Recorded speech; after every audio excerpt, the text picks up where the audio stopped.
चित समं भान्ति द्रव्य व्ययजनिल सन्तोऽन्तरहिताः जगत्साक्षी मार्ग प्रकटन परोमानुरिवियो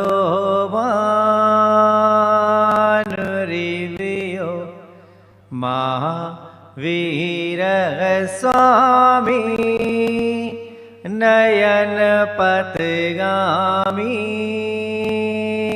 भवतु मे महावीर स्वामी नयन पथगामी भवतु मे। वर्तमान शासन नायक भगवान महावीर स्वामी की जय। आचार्य भगवंत गुरुवर श्री विद्यासागर जी महामुनिराज की जय। परम श्रद्धे मुनि श्री प्रमाण सागर जी महाराज की जय। मुनि श्री संभव संघ की जय। कदम बढ़ाना शुरू किया और सरलता के लिए न जाने कितने आविष्कार किए। आविष्कार का वाहन, यातायात, न जाने कितने विकास हुए, जिसने इंसान के जीवन को बहुत सरल और सुगम बनाया।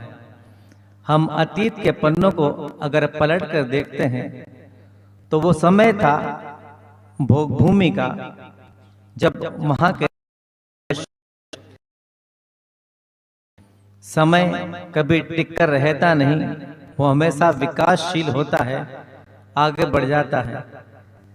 भोग भूमि का अवसान हुआ और कर्म भूमि आई।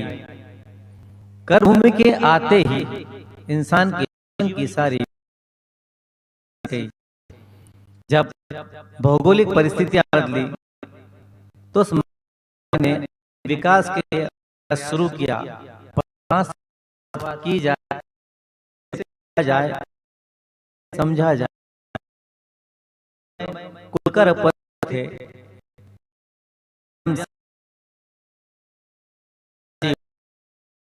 उसके खोजा। प्रथम तीर्थंकर भगवान आदिनाथ स्वामी ने षट कर्म का उपदेश दिया। ये सारे उपदेश मानव जाति को सुचारू रूप से चलाने के लिए तीर्थंकर ने दिए थे। उसके बाद विकास होता चला गया।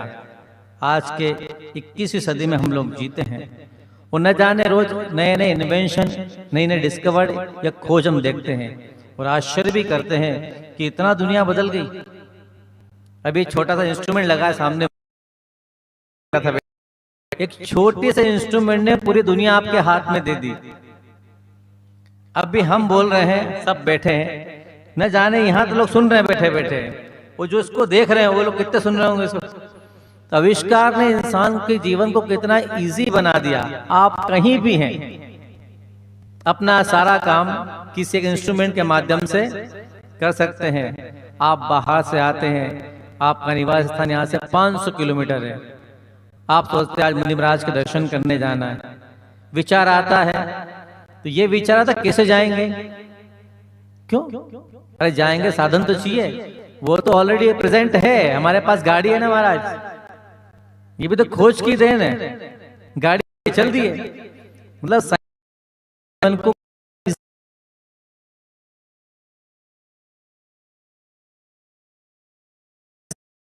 आविष्कारों पे कभी अपनी दृष्टि डाली है? किन सारे आविष्कारों में सबसे अच्छा आविष्कार मानव जाति के द्वारा कौन सा हुआ? ऐसा कौन सा आविष्कार है अगर वो नहीं होता तो मानव जाति न जाने कहां रहती आज? कुछ आया दिमाग में आपके? नहीं आया? जोर दीजिए। अगर वो चीज नहीं होती तो मानव जाति का कोई इतिहास का आता पता होता ही नहीं। बता दूं मैं आप लोगों को, उसका नाम है भाषा। अगर भाषा की खोज नहीं की जाती तो सोचिए आप कहां पहुंचते। एक इंसान दूसरे इंसान से अपनी बात कैसे कहता?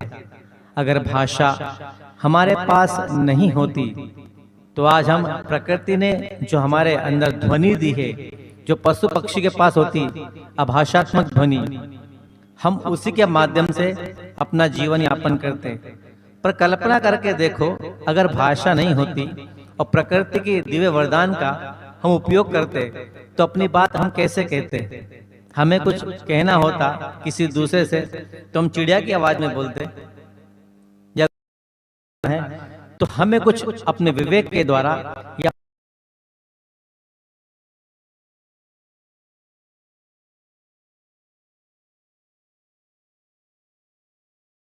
मेहनत की होगी, वैसी भाषा हमें दी जिसके माध्यम से हम एक दूसरे की अभिव्यक्ति या उसका मंतव्य जान लेते हैं। अगर नहीं होती तो हो सकता है आज मनुष्य जाति का जीवन पशु या पक्षी के समान होता भाषा के क्षेत्र में। ये संपत्ति हमें बहुत पुण्य से मिली है। उस ध्वनि को भाषा में बदलने का जो वरदान हमें प्रकृति ने दिया है, तो क्या हमारी इस भाषा के प्रति क्या ड्यूटी बनती है? हमारी कोई कर्तव्य इसके प्रति? हमारी भाषा कैसी होनी चाहिए? हम बचपन से जब जन्म लेकर दुनिया में आते हैं तो हम रोते हैं, बिलखते हैं, वो हमारी भाषा होती है। वो जैसे जैसे हमारा विकास होता है, हम उम्र में आगे बढ़ते हैं, तो जो हमारे आसपास होता है वो भाषा हम सीख लेते हैं और हमारी वही मातृभाषा बन जाती है।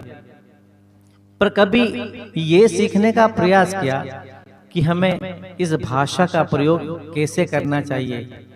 आप भाषा के अनुसार अपने मन को चलाते हैं या अपने मन के अनुसार भाषा बोलते हैं? एक बात मैंने आप लोगों से पूछी, भाषा के अनुसार आपका मन होता है या मन के अनुसार आपकी भाषा होती है? अक्सर यही होता है कि हम लोग मन के अनुसार अपनी भाषा बोलते हैं। मेरा मन अच्छा है तो मेरे शब्द अच्छे होंगे, मेरा मन कुछ उखड़ा उखड़ा सा है तो मेरे शब्द वैसे होंगे, मैं क्रोध की अवस्था हूं तो मेरे शब्द वैसे होंगे, मैं शांत हूं तो मेरे शब्द वैसे होंगे।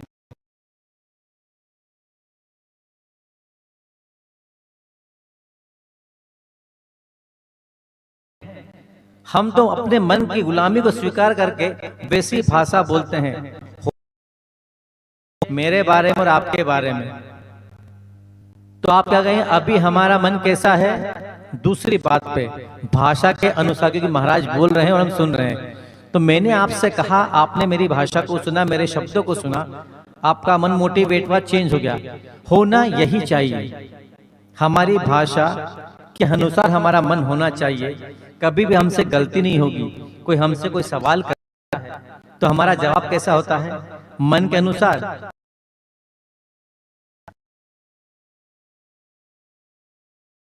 अच्छे शब्दों में, अच्छी वाणी में कोई बात पूछी है। आपने अक्सर अनाउंस करते लोगों को सुना होगा, इनकी ट्रेनिंग होती है, शब्द वही शब्दों का जो संयोग वो किसी को भी अपने प्रभाव में ला सकता है। कॉन्शियस होते हैं आप लोग, अक्सर अपने घरों में होते हैं और माता पिता आपसे कुछ पूछते हैं, माता ने पूछा या पिताजी ने पूछा, भाई, तो कितने लोग ऐसे हैं। इस सीन को हम चेंज करते हैं। मान लो आपको कोई जॉब के लिए अप्लाई आपने किया और आपके लिए इंटरव्यू का कॉल आया और आपको इंटरव्यू देने जाना है। अब आपसे कोई प्रश्न पूछेगा, डेली चेंज होगी कि नहीं? गेट आउट कर देगा कैसे? बोलिए आप। तो हमारे कौन पे जवाब दिया? क्योंकि सामने वाला बहुत शार्प है। तो जैसे हम साक्षात्कार में, इंटरव्यू में बोलते हैं, बड़े शार्प होते हैं कि हमें पर्टिकुलर क्या जवाब देना है। अगर हम अपनी रियल लाइफ में ये चीज अप्लाई कर लें, भाषा संबंधी कोई से होगी, कभी होगी? अगर किसी ने यूपीएससी का इंटरव्यू फेस किया अपने लाइफ, हालांकि कोई बैठा हुआ यहाँ पे, कोई है क्या? उनको ने क्या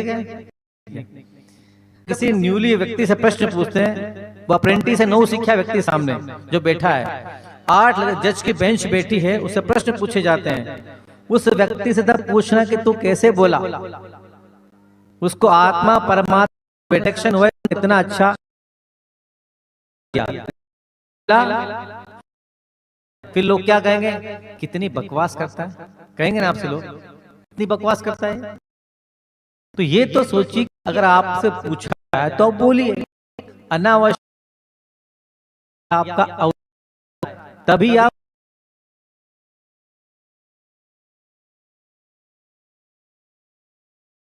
कोई नहीं सुनता है। तो प्रयास हमेशा ये करना चाहिए भाषा को बहुत, अगर हम सुन हमारी भाषा होता है, आपने किसी से बोला और आपका बोला हुआ वाक्य कितनी लंबी यात्रा करेगा, कभी एहसास कभी आपको हुआ इस चीज का? आप सबने महाभारत देखी है, अंधे होते हैं, वो बात दुर्योधन ने सुन ली, उसके मन में कैसी ज्वाला कि मेरा अपमान करती द्रौपदी, वो उसकी जाके शांत हुई। 12 दिन तक गुरु कहा, न जाने कितने प्राणों की मौत हो गई, अंत में शांत का हुआ, पक्ष हार गया। तो बात तो अपनी भाषा नियंत्रित कर लेती या जाती, तो ये प्रसंग भी उपस्थित। अब कोई विधान है, बात मानते हैं, सारे पहलू हो सकते हैं, पर मेरा ग्राउंड क्या है। तो ऐसे हम लोग भी जब बोलते हैं तो बहुत आवश्यक नहीं होता कि हम कठोर बोलें, कर्कश बोलें या कमेंट्स करें। चला के हमारा मन उस समय ऐसा होता है कि हम को दूसरों को फेंक कर मारते हैं। शब्द बहुत कोमल होता है, संतों की वाणी से लोग प्रभावित होते हैं और दुर्जन की वाणी से उबल जाते हैं। दोनों शब्द ही तो है, क्या अंतर पड़ गया दोनों में?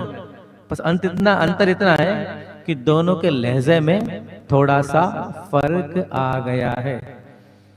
हर इंसान अगर पुरुषार्थ करे तो अपनी भाषा को अच्छे से बदल सकता है। एक कहानी मैंने कहीं पढ़ी थी, वो किताब पे लिखा था 1914, राजस्थान की घटना है। उस कहानी का शीर्षक था पूजा।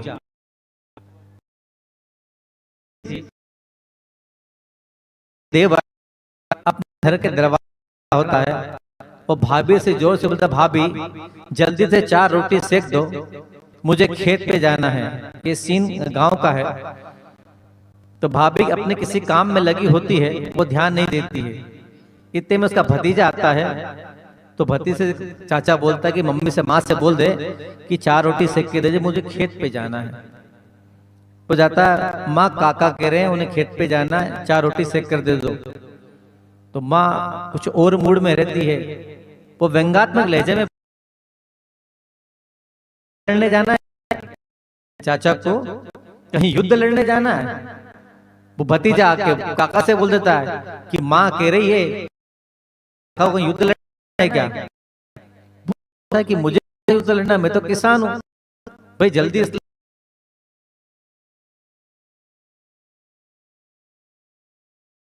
आ गई हो जाती है। कुछ समय बीतता है, वो फिर कहता, भाभी 4 रोटी सेक कर दे दो। अब वो वहीं से बोलती है कि देवर जी कहीं तुम्हें का युद्ध लड़ने जाना है।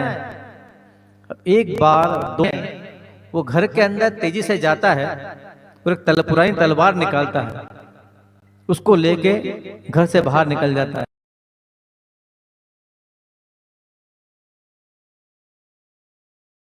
वो पीछे पीछे दौड़ती है, पर क्रोध के कदम और पश्चाताप के कदम बढ़ते हैं ना, उसकी गति बहुत तेज होती है। पश्चाताप होता है और क्रोध को सभी देखते हैं। क्रोध एक ऐसी चीज है जिसको आप कितने छुपाओ, वो कभी छुपने वाला नहीं होता। सामने वाला व्यक्ति आपके क्रोध को देखकर, हो सकता है उस समय आपके प्रभाव के कारण प्रतिक्रिया ना दे, पर याद रखिएगा आपने अपनी एक तस्वीर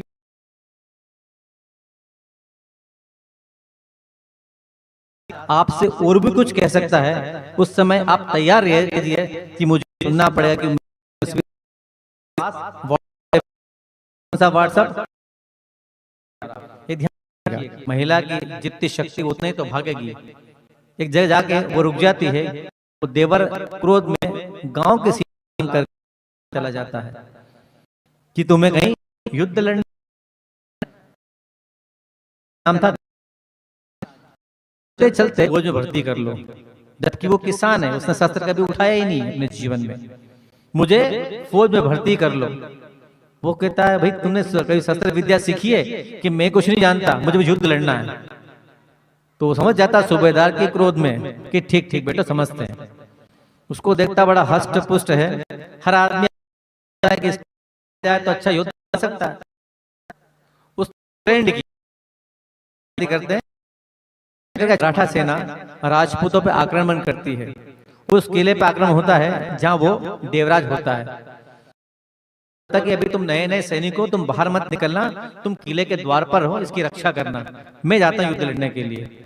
वो सूबेदार अपनी सेना के साथ आगे बढ़ता है, काफी पराक्रम से युद्ध लड़ता है, और जब वो चारों तरफ घिर जाता है तो देवराज देखता है अरे जिसने मुझ पर इतनी कृपा की, इस सूबेदार ने मुझे योद्धा बनाया, ये मेरा जो प्राण रक्षक है, अन्नदाता है, ये शत्रुओं से घिर गया, इसकी रक्षा करना मेरा दायित्व है।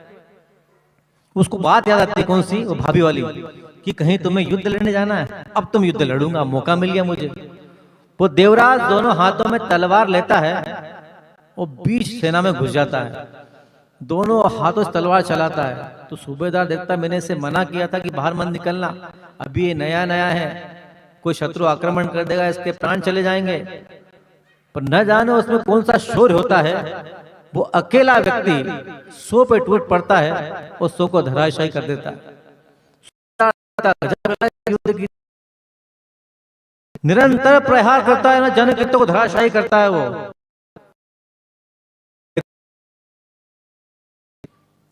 मराठा सेना वापस लौट जाती है और राजपूतों की जीत होती है, पर देवराज हमेशा के लिए दुनिया से विदा हो जाता है।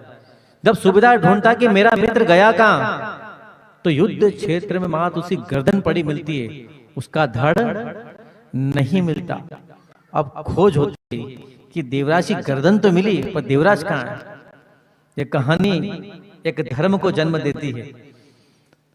वो वहां से चलकर कहां आता है, कौन, कभी कल्पना की आपने? हाँ, अब समझिएगा बात को। दृश्य चेंज होता है और जहां से वो चला था, जिस घर से, रात का समय होता है, उसकी भाभी चूल्हे पर भोजन बनाती होती है। बाहर से आवाज आती है, भाभी दरवाजा खोलो, मैं युद्ध लड़कर आ गया। भाभी दरवाजा खोलो, मैं युद्ध लड़कर आ गया। देवराज की है, तलवार है, और बिना गर्दन के धड़ सामने खड़ा हुआ कि भाभी मैं युद्ध लड़कर आ गया। सोचिए आप, वो जैसे भाभी उसके चरण छूती है, वो शांत होता, धड़ाम से गिर जाता है। देखिए शब्दों की यात्रा कितनी बड़ी होती है। गर्दन धड़ से अलग होने के बाद भी वो धड़ उस प्रतिशोध को लेकर, उस व्यंग को लेकर कहां तक पहुंचा कि क्या युद्ध के मैदान में जाना है। कितना गहरा आघात पहुंचा शब्दों का उसके जीवन में, कि युद्ध लड़ते लड़ते अपनी गर्दन कटवा दी, पर वो शब्द नहीं भूल पाया। बाद में राजस्थान की प्रथा है, उसका मंदिर बनता है, लोग उसकी पूजा करते हैं, वो उनका एक तरीका है। तब बात कि हम जब बोलते हैं और ऐसे तीखे शब्द बोल जाते हैं कि सामने वाले के जहन में तीर जैसे लगते हैं। क्या आपने बड़े होने के बाद आज तक इतना भी नहीं सीखा कि प्रकृति के इस वरदान को आप अच्छे से उपयोग कर सकते, कर्कश बोले, व्यंगात्मक बोले? क्या हमारा जीवन यही है? हम किसी को संपत्ति नहीं दे सकते, किसी को सांत्वना नहीं दे सकते, हमारे पास देने के लिए कोई बहुत ज्यादा गुण भी नहीं है, न दिखाने के लिए कोई प्रदर्शन है, तो क्या हमारे पास अच्छी भाषा भी नहीं है? हम जब भी बोले रूप की भाषा में बोलें, कठोर भाषा बोलें, आज्ञात्मक भाषा बोलें? क्या हम में इंसानियत मर चुकी है अंदर हमारे? हम कभी प्रयास करते हैं कि हम सहज हो जाएं, कि ऐसा बोलें कि सामने वाला मंत्र मुग्ध हो जाए? कभी कोई प्रयास नहीं करता। करते हैं आप लोग? जो मन में आए सो बोल दिया। आप साथ चाहते हैं कि आपके सब आपको लाइक करें या पसंद करें, तो एक काम करिए, अपनी भाषा को आप चेंज कर दीजिए। इतना अच्छा बोलिए कि सामने वाला आपसे कहे वंस मोर। क्या बोले आपसे? Once more. नहीं तो क्या होगा, आप स्पीच दे रहे हैं, बीच में ताली बज जाएगी, भाई साहब बंद कर दो। ताली इसीलिए बजती बीच में कि बंद कर दी, बिना कोई अच्छी बात कोई ताली बजा दे बीच में, समझ लो कि आप बंद कर दो, इसको समय आ गया। तो आप चाहते हैं वंस मोर, तो आपकी ड्यूटी बनती है अपने आप से क्या आप अच्छा बोले। ये प्रयास अपने जीवन में सबको करना चाहिए। एक कोई व्यंग्यात्मक भाषा, एक होते हैं कर्कश कठोर शब्द। इतना कड़ा बोलना कि सामने वाला अपने काने बंद कर ले। कितना कड़ा बोलता भाई, क्या हो गया, क्या हो गया। एक व्यापारी व्यापार करने किसी दूसरे नगर में गया, युवा था, अच्छा व्यापार किया, तो वहां के नगर सेठ की नजर उस पर पड़ी कि ये तो योग्य बालक है और मेरी कन्या के लिए एकदम उपयुक्त है। तो उससे बातचीत करके उसने अपनी कन्या का विवाह उस युवा से कर दिया। विवाह के बाद युवा बोला कि मुझे रहते रहते बहुत समय हो गया है, अब मैं अपने माता पिता के पास लौटना चाहता हूँ। तो उसका ससुर बोला, जो वहां का नगर सेठ था, कि दामाद जी अभी तो आप अगर व्यापार करते तो भी तो इतना रुकते, माल तो अभी भी बिका आपका, तब मेरे घर तो रुकना आपका आज से शुरू होगा, तो थोड़ा रुकिए, बाद में भेजेंगे आपको। पहले ऐसा होता था, पर आज के जमाने में कोई जमाई 6 महीने में टिक जाना ससुराल में, ससुराल में पकड़ के भेजेंगे आपको। समय बदल चुका है। व्यापार तो ठीक है, अब मैं ऐसे तो रुकूंगा नहीं, क्या करना चाहते हो? तो एक काम करिए, समुद्र के रास्ते में व्यापार करना चाहता हूँ, आप मेरी व्यवस्था कर दीजिए। तो ठीक है, सेठ ससुर ने सोचा ट्रिप के लिए भेज दिया, पानी में डूब गया। पहले के जमाने में ट्रक नहीं चलता, वो किस्मत खराब हो तो पानी में डूब जाता था। माल पूरा डूब गया, बस उस युवक का आयु कर उसके हाथ लगा, उसको पकड़ के वो नदी के किनारे लग गया। उसका नाम था बंधु दत्त। जैसे तैसे नदी से बाहर निकला, वो घूमता घामता धर्मशाला में पहुंचा। तो किस्मत ऐसी थी कि जहां से वो चला था, जिस नगर से, उसी नगर के बाहर धर्मशाला बनी हुई थी। वो उसी में पहुंच जाता है, अंदर जाता है, अपने लिए स्थान खोजता है, तो पता चलता है धर्मशाला तो उसके ससुर की बनाई हुई है, नगर सेठ की। एक नौकर को बुला के अपना पूरा वृत्तांत उसके कहता है। वो कहता है कि मेरे ससुर से जाकर कह आओ। मन में क्या होता है, अरे ससुर ने इतना माल लदवाया था जहाज में, सारा डूब गया, क्या मुंह दिखाऊंगा। उसको बड़ी गिल्टी से फील होती है जब ससुर के पास खबर लगती है कि मेरा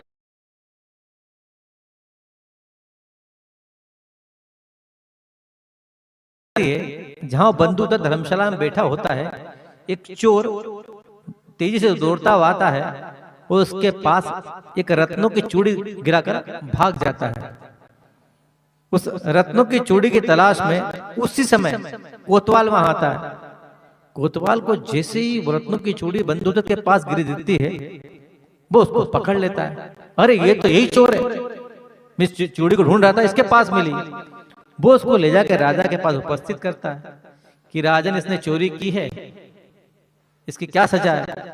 तो राजा अपने किसी काम में बिजी होता उस समय, तो ध्यान देता नहीं। वो कहता है इसे फांसी पे चढ़ा दो। राजा है, राजतंत्र में ऐसे होता था कि राजा का मूड है, वो किसी काम बिजी है, फांसी पे चढ़ा दो। तो भाई आप लोग राजा भी हुए, इतिहास के पन्ने पलटिए कभी, पता लगा आप लोगों को। उसका नियम था कि रोज 2 लोग को फांसी पे चढ़ाना। अब कोई नियम होता है, तो पुण्य मानेगा, आप लोकतंत्र में पैदा हुए हैं तो मन मर्जी कर सकते हैं आप। राजा ने कहा इसे फांसी पे चढ़ा दो। दामाद को जामातों को लेने के लिए अपने नगर महल से बाहर निकलता है हवेली से। तो व्यक्ति आता है कि सेठ जी कहाँ जा रहे हैं? बोले मेरे दामाद को लेने जा रहा हूँ। बोले तुम्हारे दामाद को तो कोतवाल अभी पकड़ के ले गया फांसी चढ़ाने के लिए। बोले मेरे दामाद को फांसी क्यों हो रही, उसने क्या क्या बेचारे ने। सेठ भागता है तेजी से जहाँ फांसी होनी होती है, अगर देर होगा तो फांसी हो जाएगी उसको। तो जैसे उसको फांसी चढ़ाने का होता है, सेठ चिल्लाता रुको, क्या करते हो ये मेरा दामाद। तो ये इसका दामाद है, चोरी भी किसने की? अब तो कुछ गड़बड़ हो गया। बात राजा के पास जाती है कि दामाद, सेठ के दामाद को फांसी हो रही है, सेठ का दामाद है। राजा दौड़ के आता है। जब पूरा वृत्तांत पूछता क्या हुआ, तो उसकी पत्नी बोलती, बंधुदत्त की पत्नी बंधुमती, कि मैं उद्यान में बैठी हुई थी, एक चोर आया और मेरी कलाई में से रत्नों की चूड़ी छीन कर भाग गया। वो भागता भागता कहाँ गया? वो धर्मशाला के वहां, कोतवाल पीछे पीछे था। तो वो चूड़ी जब उसने देखा खतरा है, तो बंधुदत्त के पास उसने गिरा दी। जब पूरा सीन खुलता है तो राजा कहता है, आई एम रियली सॉरी।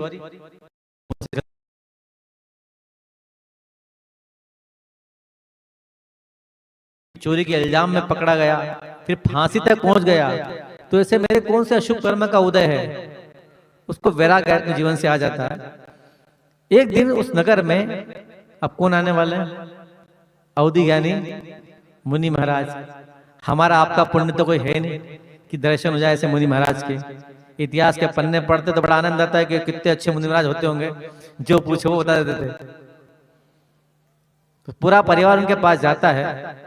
वो बंधुदत्त उनसे पूछता है कि महाराज, मेरे मन में न कभी कोई पाप रहा, न मैंने कभी चोरी की, न कपट किया, न किसी को कुछ बोला, न अपशब्द बोले, तो ऐसा मेरे जीवन में क्यों हुआ कि मेरा जहाज डूबा, मैं चोरी के इल्जाम में पकड़ा गया और मुझे फांसी की सजा सुनाई गई? तो मुनिराज ने जो घटना सुनाई उसको ध्यान से सुनिएगा। उन्होंने कहा कि तुम पिछली पर्याय में एक ग्वालिन के बेटे थे, तुम्हारे पिता का देहांत बचपन में हो गया था, तू और तेरी माता दोनों घास फूस की झोपड़ी में रहते थे और तुम दोनों लोगों की सेवा करके अपनी जीविका चलाते थे।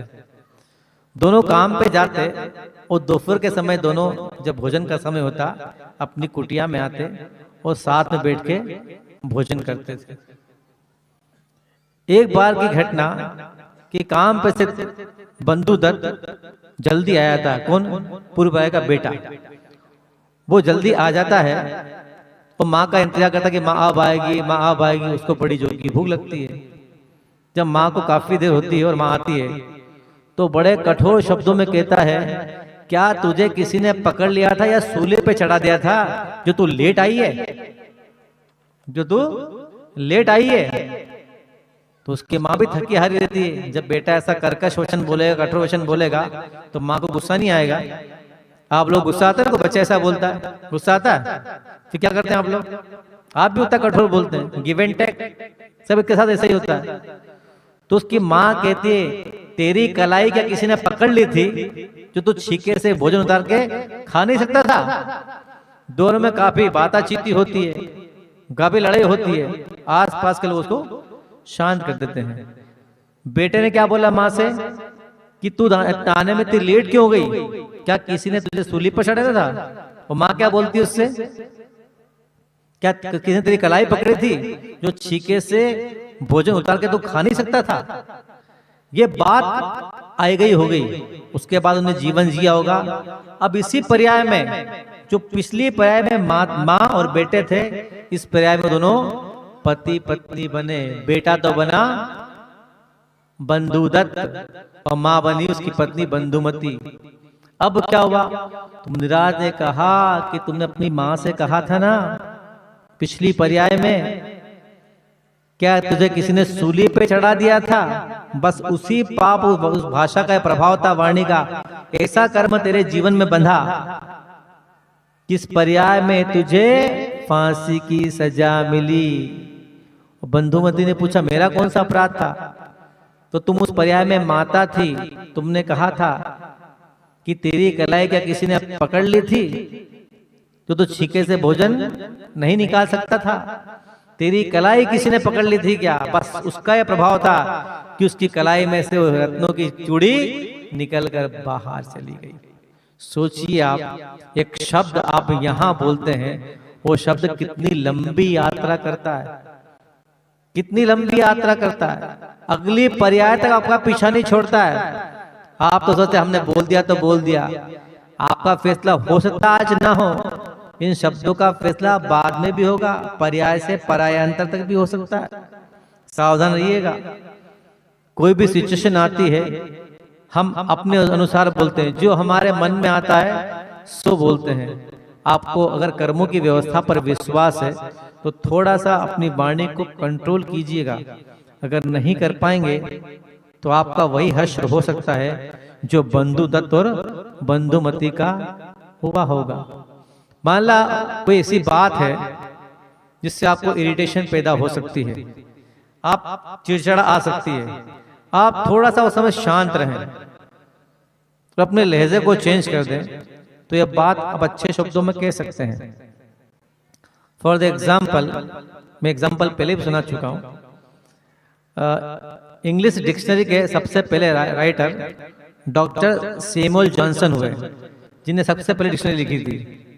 उन्हें काफी कलेक्शन किया और अच्छे शब्दों का संयोजन करके वो डिक्शनरी प्रिंट करवा दी।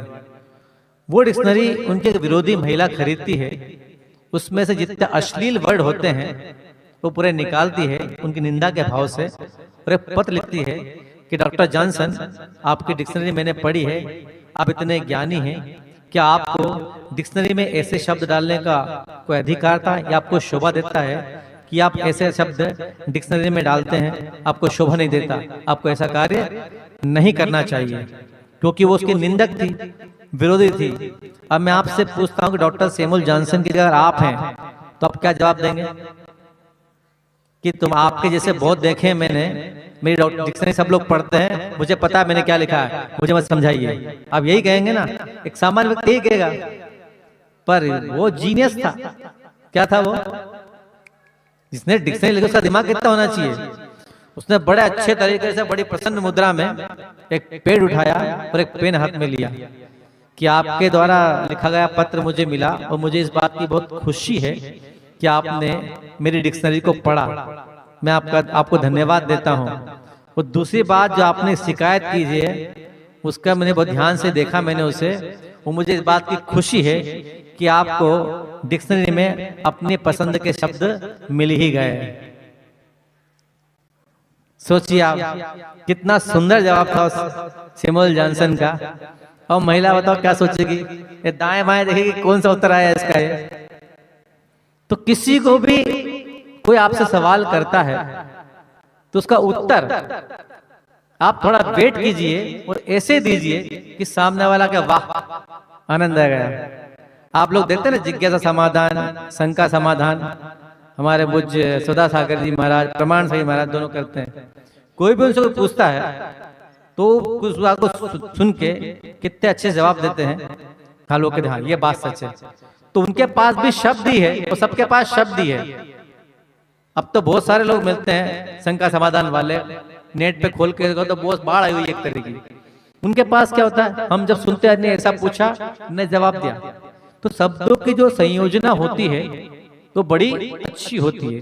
स्वामी विवेकानंद विदेश गए तो किसी ने सब पूछा कि आप मंत्रों की शक्ति पे इतना जोर देते हैं, ये मंत्रों में ऐसा कौन सा पावर है, इससे तो पत्ता भी नहीं हिलता कभी कहीं का, इससे आप आपके भारत में मंत्रों का इतना प्रभाव है तो इससे पत्ता भी नहीं हिलता है। तो विवरण कहते हैं मंत्र जो होते हैं ये शब्दों की संयोजना है, शब्दों को अगर प्रॉपर तरीके से रखा जाए तो शब्द मंत्र बन जाते हैं। ठीक है, तो बोले मैं इस बात को नहीं मानता आपकी, या आपके भारत में बहुत गड़बड़ चलता रहता है, लोग अंधविश्वासी ज्यादा हैं। तो for the example Swami Vivekananda बोले बड़ी सभा में कि आप गधे हैं। जैसे उससे बोला तो आदमी तमतमा गया कि मुझे गधा बोला, मुझे गधा बोला। वो खड़ा हो गया, कैसे बोलते हैं आप? तो बोले मैं ये तो शब्दों की संयोजना है। जब गधे शब्द में इतनी ताकत हो सकती है तो सोचिए मंत्रों में कितनी ताकत होती होगी। उस व्यक्ति को अपने प्रश्न का माकूल जवाब मिल जाता है, वो शांत होकर बैठ जाता है। आप भी यही प्रयास कीजिए, कोई व्यक्ति आपसे कोई बात पूछता है तो आप अपने लहजे को इतने प्रॉपर तरीके में रखिए कि वो आपके प्रश्न उत्तर को सुन के वाह आनंद आ गया। उसके लिए बहुत ज्यादा प्रयास नहीं करना आप लोगों को, इतना प्रयास करना है कि इस लंबे चौड़े प्रश्न का मुझे कितना सांकेतिक उत्तर देना है। दुनिया में अक्सर वही लोग जीत जाते हैं जो आवश्यक होने पर भी नहीं बोलते। जो आवश्यक होने पर भी नहीं बोलते। एक मौन के सामने 100 लोग तो हराने की ताकत होती है। मौन बैठे रही है 100 हार जाएंगे आपसे, कि कुछ बोलता ही नहीं है। जब आप कम बोलेंगे, अच्छा बोलेंगे, मीठा बोलेंगे, सुंदर बोलेंगे, माकूल बोलेंगे, तो लोग आपको जरूर सुनेंगे। और आप पचर पचर क्या बोलते हैं, पचर पचर बोलते हैं ना, बहुत बोलता है, क्या बोलते हैं, बहुत पकाता है, सिद्ध नहीं, बहुत पकाता है, तो लोग सुनेंगे आपको। क्या होता है, एक बार छोटा सा दृष्टांत है, पकाना क्या कहते हैं। 2 महिलाएं एक वृक्ष के नीचे बैठी होती है, और मार्च का महीना होता है, वो वृक्ष होता है आम का। बुरा मत मानिएगा मेरी बात है, महिलाएं सुन रही है तो। मार्च का महीना होता है और आम का वृक्ष होता है, आम का वृक्ष होता है। तो मार्च के महीने में आम तो आता नहीं है, या तो अप्रैल में आएगा या मई में आएगा, लेट ही आते हैं। दोनों की बात करते करते बीच में कहां ऊपर से टपक जाता है, एकदम पीला आम होता है वो। जैसे वो गिरता है तो पहली महिला वो दूसरी महिला से पूछती है, अरे ये तो मार्च का महीना, आम कैसे गिर गया, आम कैसे गिर गया। तो आम बड़ा हाथ जोड़ के बोलता है, बहन जी आप दोनों दो की बात सुन सुन के पक गया मैं, बात सुन सुन के पक गया।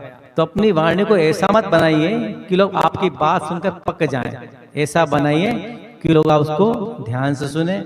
वाणी एक वरदान है जो प्रकृति ने आपको दिया है। अपनी भाषा को उससे जोड़कर इतना सुंदर, सरल, सहज, सुंदर और व्यवस्थित बनाएं कि जब भी आप कहीं बोलें तो लोग आपसे बोलें, और बोलिए, और बोलिए, और बोलिए, वंस मोर बोलिए। परम पूज्य आचार्य भगवंत गुरुवर श्री विद्यासागर जी महामुनिराज की, श्रद्धेय मुनि श्री प्रमाण सागर जी महाराज की, पूज्य मुनि श्री विराट सागर जी महाराज की। ओम। मैं आपकी ओर से और सबकी ओर से मुनि श्री संबोध से निवेदन करता हूं कि अपनी वाणी से हम सबको उपकृत करें।